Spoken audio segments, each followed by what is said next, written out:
১৭ই রমজান ঐতিহাসিক বদর দিবস উপলক্ষে সাধারণ শিক্ষার্থীদের নিয়ে আলোচনা সভা, অর্থসহ কোরআন বিতরণ ও ইফতার মাহফিলের আয়োজন করেন ইসলামী ছাত্র শিবির রাজশাহী জেলা পূর্ব।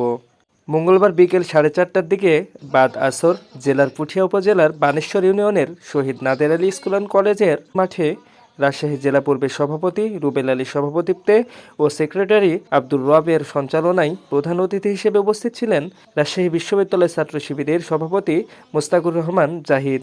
সে সময় শিক্ষার্থীদের মাঝে 220টি কোরআন বিতরণ করা হয়। সেই বদরের যুদ্ধের দিনে আমরা কি করেছি? সাধারণ ছাত্রদেরকে আপনাদেরকে ডেকে আপনাদের হাতে কোরআন তুলে দেওয়া হবে। অনুষ্ঠানে আরও উপস্থিত ছিলেন জামাতে ইসলামের রাজশাহী জেলা সেক্রেটারি গোলাম মুর্তজা, পুঠিয়া উপজেলা জামাতের আমির মঞ্জুর রহমান, রাজশাহী জেলা পূর্ব ছাত্র শিবিরের সাবেক সভাপতি তরিকুল ইসলাম সহ থানা ও উপজেলা শাখার নেতৃবৃন্দ।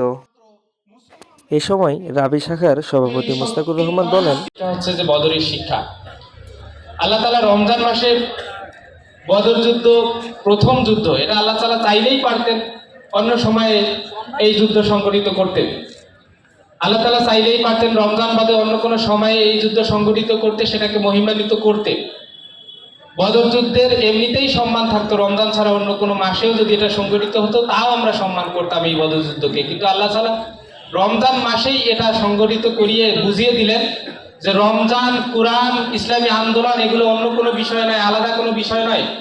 রমজান, কুরআন, ইসলামী আন্দোলন এগুলো সবগুলো ওতপ্রোতভাবে জড়িত।